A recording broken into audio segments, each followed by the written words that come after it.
Hi everyone, my name is Taylor and I'm doing a presentation on Thomas Hopkins Gallaudet. Before I get into his ideas and his legacy, I just wanted to tell you a quick story about why he did the work he did and what inspired him. When he was a teenager, he came home one day to realize that all the neighborhood kids were out playing, his siblings included, but there was a little girl across the street that was not playing and the kids did not try to include her. Upon going over and asking these kids, they said, well, that's Alice, and she's deaf, and we have no way of communicating with her.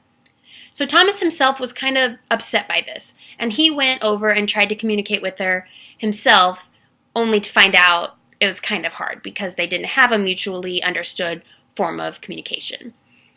So Thomas was really upset by this. So he traveled over to England where they did have a few schools for the deaf.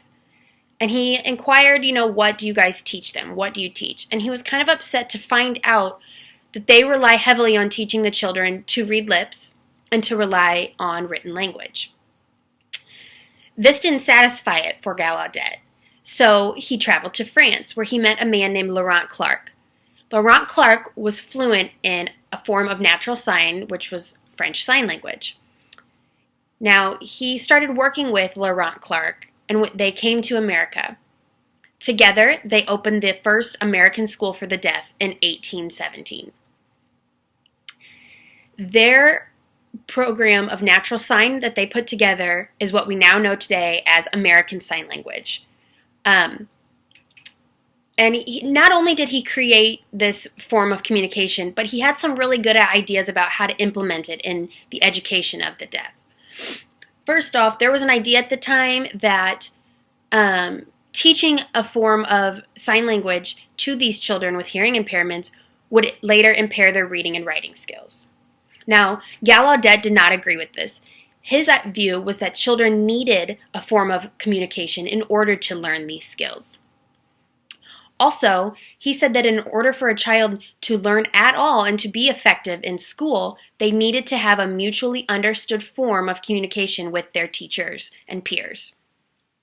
Without sign language, these children would not have that. So he really enforced the idea of using natural signs in the school setting with children with hearing impairments. Now, a lot of people at the time thought that natural signs and sign language was just a communication of words, that it was really no different than writing something down. And Gallaudet fought against this. He said no, it can communicate just as much as an oral language. It can show emotion and feeling and really helps these kids to communicate their wants, their needs, their feelings with someone who understands the physical sign language. Now, finally, he also said that teachers themselves cannot morally and academically influence children who are hard of hearing if they have no mutual understanding of communication. That's one more reason that he thought it was so important to have a method of natural sign that could be implemented in the education of deaf children.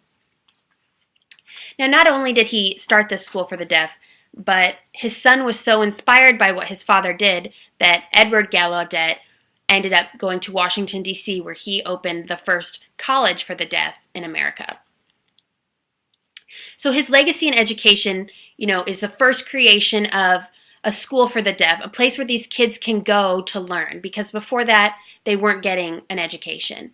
He also, with Laurent Clark, what they had led to the invention of American Sign Language that we now know today, and that is used in special education rooms across the nation.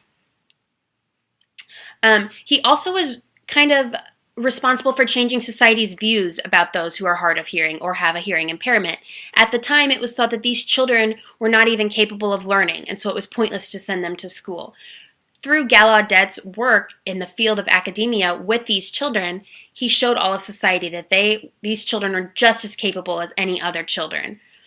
And that really was a big milestone in society, especially during the 1800s when this sort of thing was not heard of. Now, there are a few critiques of his ideas. One critique that I spoke of earlier that is actually still kind of present today is that if we teach these hearing impaired children a form of natural sign language, it's going to later impair their ability to read and write. I personally do not agree with this, but you will find that some educators still do have this thought, maybe not as extreme as his critiquers did, but Gallaudet definitely did not think this. He thought that it would enhance their learning if they knew a form of natural sign. My only critique of him is that he did not promote inclusion of these students. Nowadays, a child probably wouldn't go to a school of the deaf for the deaf unless they have tried public schools and they're not getting the best education that they need.